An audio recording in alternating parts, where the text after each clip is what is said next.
this is Roger Green, host of the Surfing the NASH Tsunami podcast. This weekend, we are offering 5 conversations from Season 3, Episode 47, our look at what might be the big stories of the next 6 to 12 months in Nashville. Plus, From the Vault, a section from September 2021, which looked at the implications of the then newly approved ELF test by FDA. This conversation focuses on major advances Louise, Campbell, Jörn Schattenberg, and I can see occurring in the next 6 to 12 months in fatty liver treatment. Jörn starts out by discussing his recent attendance at the European Association for the Study of Diabetes meeting, his first as a hepatologist at what is clearly a diabetology endocrinology event. To Jörn, this moment crystallized the need for different specialties engaged in treating specific non-communicable metabolic diseases, that's a mouthful, to align around the same underlying set of issues. Louise Campbell agrees in general, but shares her belief that nurses should have a clear role in the discussion, and that among physicians, cardiology needs to become more engaged. I go to a completely different place, raising the idea that the recent Acaro equity raise offers the hope that large amounts of capital will come back into Nashville, bringing with them energy and funding for education and information. The conversation wraps up with Jörn describing the, and I quote, big interest that endocrinologists expressed after his talk at EASD, and the idea that endocrinologists require simple tests with high negative predictive values so that they know who to send to hepatologists. This reminds me of Quentin Anstey's talk in Dublin about the different roles that first and second biomarker tests play in the diagnostic process, and I mention this as the conversation closes. We're heading into an exciting time in Nashville. For example, our episode next week discusses 4 recent press releases from companies with promising clinical trial results. Today's conversation blends the excitement about those kinds of upcoming advances in drugs and diagnostics with questions about whether the underlying structure exists to take advantage of the new technologies as they evolve. It raises as many questions as it answers, if not more. So sit back, listen, enjoy, learn, and when you're done, join the dialogue on our LinkedIn discussion group.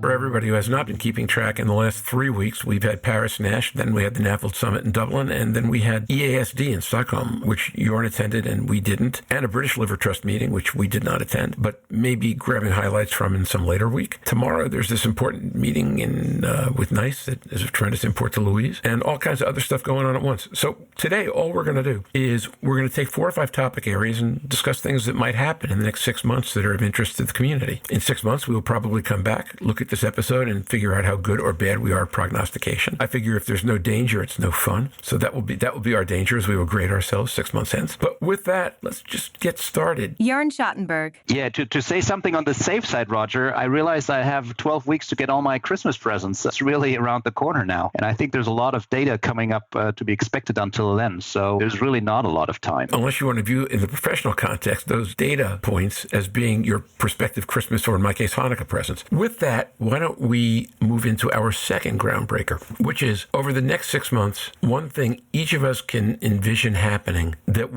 has the potential to dramatically shift the force around fatty liver disease. We're going to talk about lots of things in the next hour, but let's just pick one to start that's noteworthy. Go ahead, Jörn. Yeah, let me step back 1 minute and just recap on the meetings we had. It ended with the European Association for the Study of Diabetes in Stockholm, where for the first time as a hepatologist I attended. And for me, this was, of course, a groundbreaking moment, but I think a lot of hepatologists are considering this is really the place where we got to go to educate our peers and highlight that in addition to the complex comorbidity situation, a patient living with type 2 diabetes, that means they're suffering from kidney, heart, neurovascular problems. There is the liver that needs to be tended for. And our field has matured and generated enough data to say we have straightforward and simple tools that you can integrate in your existence care of patients with type 2 diabetes to provide a more holistic or a more complete approach to health and include liver health in the regular type 2 diabetes checkup. If I take those 3 meetings together, Paris NASH, the NAFLD Summit, and then EASD, this is just emerging with so much force, this concept, that it's here to stay, and we're ready to discuss which patients need care most urgently from a hepatologist perspective. Grand convergence was one of my themes that I wanted to make sure we got to today, and that's a great lead into that conversation because that's exactly what the point of it is. Louise, something in the next 6 months you you think is important? Louise Campbell. Well, I've got the same sense as Jörn, certainly from Paris and Dublin, that we are seeing more of a convergence with endocrinology and comorbidity management and certainly detection. That's fantastic news, and I can only see that strengthening, although I think it will be a slow burner. The one that's not really joining us at the table is cardiology at the moment and cardiovascular disease. Maybe those are the next conferences that Jörn and the other leads have to go for that one, but it'll be interesting. But I do get the sense that we're heading in that direction, and there are weaknesses and strengths that I've seen. Obviously, still the lack of nursing and lack of patient involvement in some of these sessions going forward. Without either of those being involved, we're not really going to trigger. So that's what I want to see, and that's what I would like to see more of during the upcoming meetings for the rest of the year. ARSLD, NASH-TAG, things like that at the beginning of next year, that we start to strengthen those bonds, because we've said before, and it has been commented on, that one of the biggest workforces is nursing and allied health, and this is one of the biggest diseases, if not arguably the biggest disease in the world. So I think Jörn's right. I think we are getting more endocrinology input. I think we're there to stay, and I'd love to hear his feedback as to how you were received as a hepatology in an endocrine field, because we always embrace Ken Kuzi when he comes on, so I'd like to see whether they embraced you with the same furry gloves and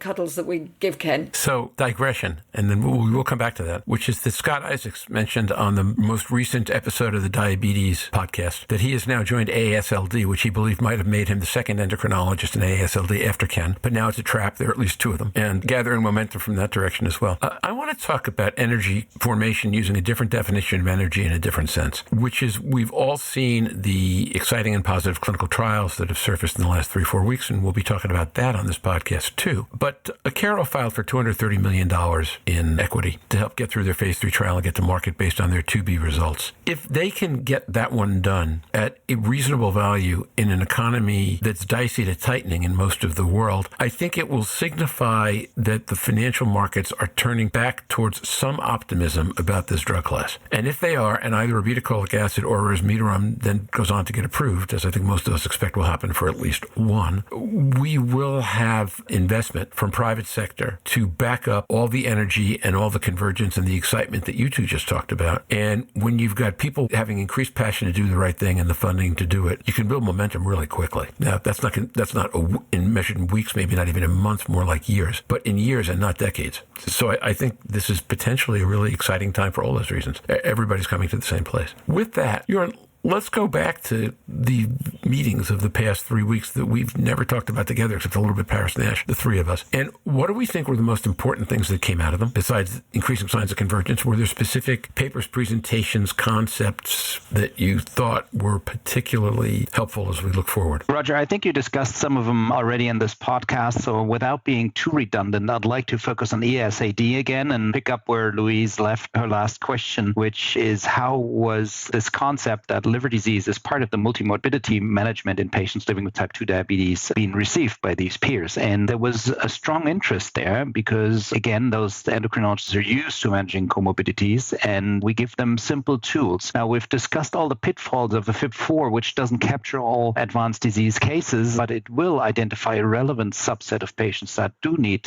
follow-up. And I had a lot of one-on-one discussions after the presentation I gave on how this could potentially be implemented, highlighting that lab systems could automatically report FIB4 if you calculate 3 penny lab values in the end, AST, ALT, and platelets, adding on age, and then you end up with identifying those patients. And the second question is, well, where's the hepatologist that I can send these to? That's where we got to build more momentum and maybe even intersect allied health professionals to not have these patients being lost in the system. But from endocrinologists' perspective, the ones I talk to and the ones that then come up to me, that's not maybe representative of the entire field, but for sure there's a big interest, and there's much more, let's call it ground root talk about which liver function tests do I need, how can I do this in my practice, and that's simple compared to hepatologists. We're very focused on improving the numbers or increasing negative predictive values and so on. In the field of endocrinologists, we're entering at a whole different level where there's not as much knowledge, and they're very open to include these metrics in their care and then start providing liver health. That's interesting. Very interesting to me. Quentin produced a paper in Dublin that I thought was very, I guess the British would call it clever, in terms of thinking about the statistics of NPVs and PPVs in a different way than we have historically. And his point was dead on, which is that if you think about the statistics of predicted values, any equation will be managed to solve for the bigger case. So if you're dealing with a population that's 80% negative, 20% positive, you will set different values for a test than you would if you were dealing with a population that's 50% negative and 50% positive. Quentin's point, and I'm going to overstate slightly, and Quentin, if you hear this and I'm wrong, please forgive me, write in and or send me a flame or email and we'll figure out how to get it cleaned up, was that because the test is for the patients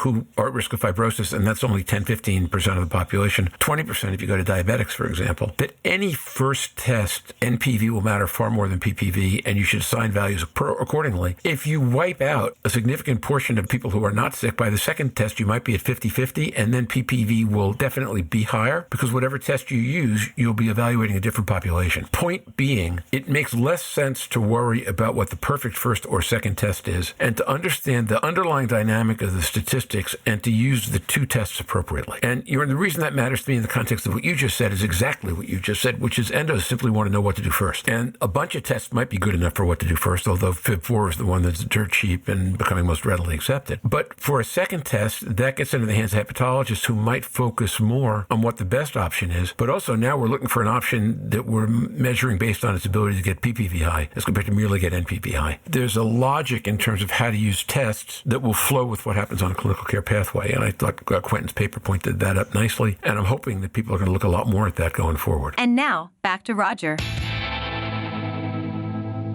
We hope you've enjoyed this recording. If you have any questions or comments about the content of this conversation or the entire episode, please send an email to questions@surfingnash.com. We will be back next week to discuss exciting advances in drug development as highlighted by recent press releases from Akero, Poxel, Altimmune, and Exela. In the meantime, stay safe, surf on. We'll see you on the podcast. Bye-bye now.